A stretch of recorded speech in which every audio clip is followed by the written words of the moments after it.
Hello friends मु हरकृष्ण ଆପଣ ତ ମୋ ପ୍ରାୟ ଭିଡିଓ ଦେଖିଥିବେ ମୁଁ କରରେ ପକାଇ ଯୋଉ ଗିରେଭି ବର୍ତ୍ତମାନ ଆସନ୍ତୁ ବନେଇବା ସେଇ ୟେଲୋ ଗିରେଭି କିଛି ହାଣ୍ଡିରେ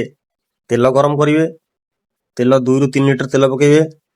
ଆପଣଙ୍କ ଗିରେଭି ଅନୁସାରେ ଆପଣ ତେଲ ପକେଇବେ କିଛି ତେଜପତ୍ର କିଛି ଡାଲଚିନି ପକେଇବେ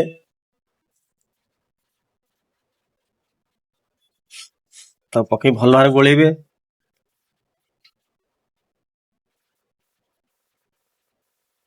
କିଛି ଅଦା ରସୁଣ ପେଷ୍ଟ ଆଡ୍ କରିବେ 200 ରୁ 300 ଗ୍ରାମ ଅଦା ରସୁଣ ପେଷ୍ଟ ପକେଇ ଭଲ ଭାବରେ ଗୋଳେଇବେ ନହେଲେ ତ ହାଣ୍ଡି ତଳ ଲାଗିଯିବ ପୋଡା ପୋଡା ସ୍ମେଲ ହବ ଗିରେଭି ଆଜ୍ଞା ନଷ୍ଟ ହେଇଯିବ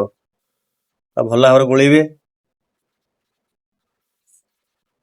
ଗୋଳେଇ ମସଲା ପାଇଁ କିଛି ହଳଦୀ ଗୁଣ୍ଡ ପକେଇବେ କିଛି ଲୁଣ ପକେଇବେ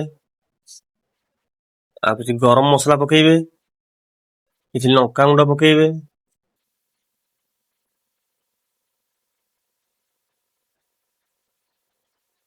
ପକେଇ ତା ଭଲ ଭାବରେ ଗୋଳେଇବେ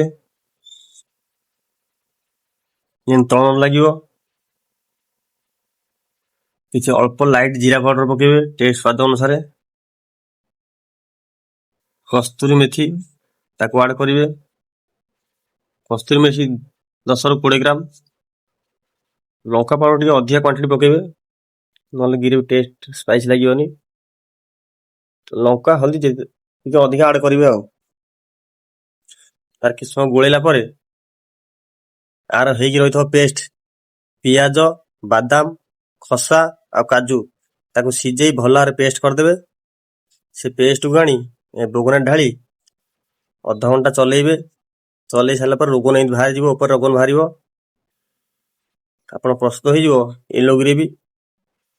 ଆପଣ ସବୁ କରରେ ୟୁଜ୍ କରିପାରିବେ ଚିକେନ ହଉ କି ସାଧା ଏଇଭଳି ଭାବରେ ପ୍ରସ୍ତୁତ କରିବେ ୟେଲୋ ଗ୍ରେଭି ଭିଡ଼ିଓଟି ଭଲ ଲାଗିଥିବ ଲାଇକ୍ କମେଣ୍ଟ ସେୟାର କରିବେ ରହୁଛି ଜୟ ଜଗନ୍ନାଥ।